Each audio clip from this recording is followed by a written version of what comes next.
The Jewish National and University Library, on the Givat Ram campus of the Hebrew University of Jerusalem, is a focal point for students and scholars from all disciplines of study and from all over the world.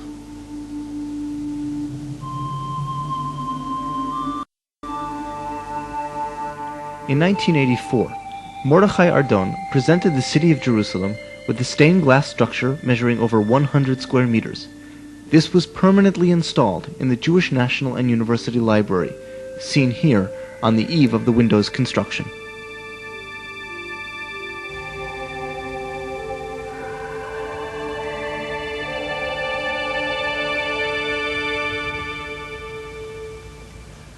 Mordechai Ardon was born at the turn of the century into a Hasidic family. Until the age of 13, he received a traditional Jewish education, and in fact, Jewish themes have stayed with his art throughout his life. In the 1920s, he moved to Germany and studied at the Bauhaus with some of the greatest names in modern art. In 1933, he came to Jerusalem. This is a turning point in his artistic and spiritual development, so much so that Ardon himself considers this a rebirth of his art.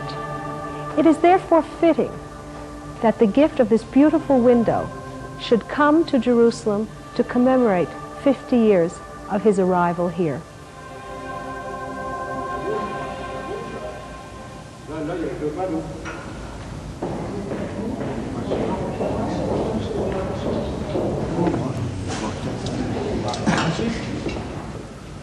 Construction began in France by the Atelier Simon. Each piece of glass was individually hand-blown, fired, and cut to fit the artist's design. Next, the glass was fit into lead frames and prepared for shipping to Israel in discrete sections.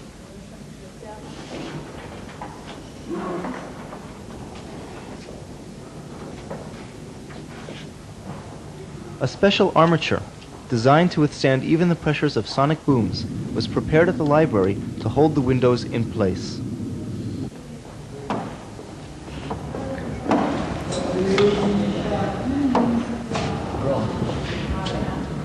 Finally, in March 1984, skilled craftsmen from France, working for nearly 2 weeks, carefully constructed the window piece by piece, under the artist's watchful eye.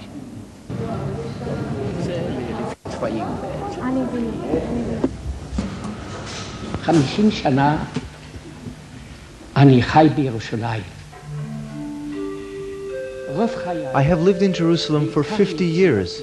Most of my life and work have been influenced by her, and I owe her a great debt. The time has come for me to repay this debt.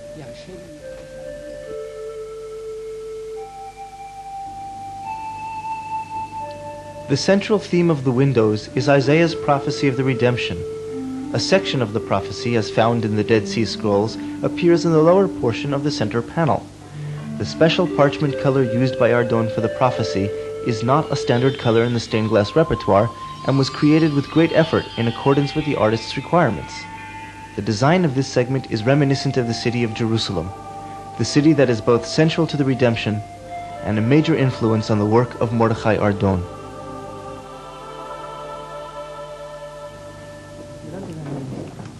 During shipment from France, the crate containing the section of prophecy slipped off the crane as it was being unloaded. With great trepidation and anxiety, this was the first crate to be opened upon arrival at the Jewish National and University Library. Joy and relief filled those present, as one by one the fragile glass panels were held up to the light, inspected, and found to be intact. As with earlier works, Ardon uses the triptych, or 3-part format, to present his theme. The brilliant colors of the window, such as the ruby red of the center panel and the sapphire blue of the left panel, represent the culmination of Ardon's effort to recreate the brilliant jewels he saw on his father's work table as a small boy.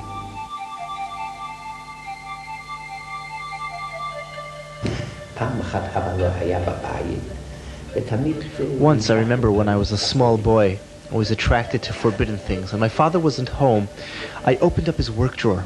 There were jewels, there were rubies, emeralds. It made a wondrous impression on me. You could say that was when I first fell in love with color. And to this day I have never yet reached that same sense of wonder again.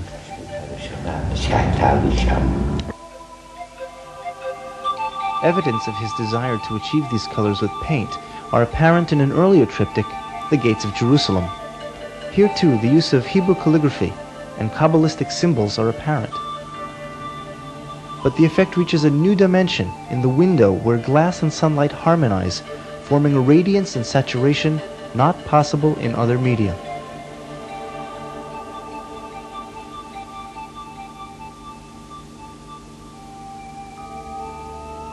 The left panel contains the enactment of the prophecy.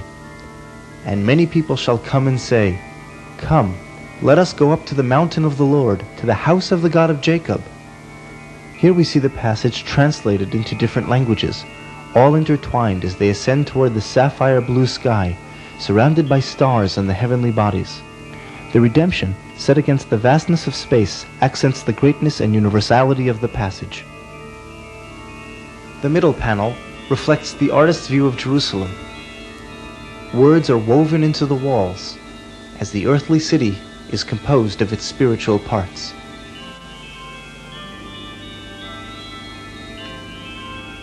In the right panel, instruments of war and destruction lay scattered on the ground. They give way to the tools of agriculture and life. The weapons are clearly modern, indicating the validity of redemption throughout all times.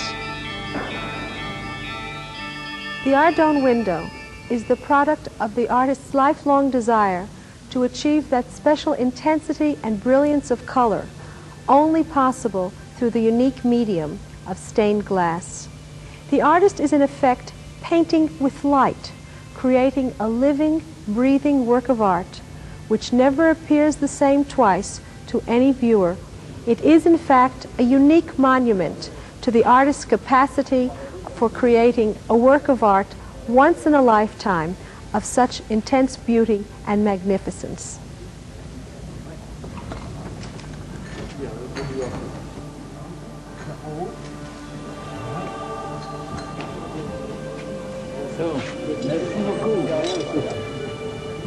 והיה באחרית הימים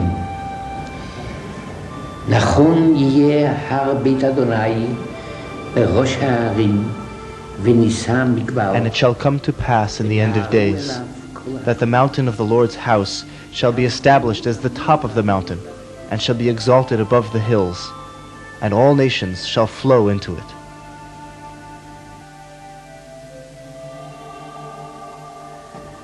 And many people shall come and say, Come, let us go up to the mountain of the Lord, to the house of the God of Jacob, that he may teach us his ways, and that we may walk in his paths.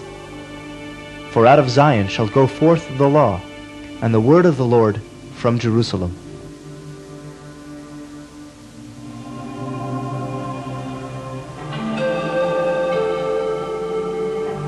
He shall judge between the nations, and shall decide for many peoples. And they shall beat their swords into plowshares, and their spears into pruning hooks. Nation shall not lift up sword against nation, neither shall they learn war any more. O house of Jacob, come ye and let us walk in the light of the Lord.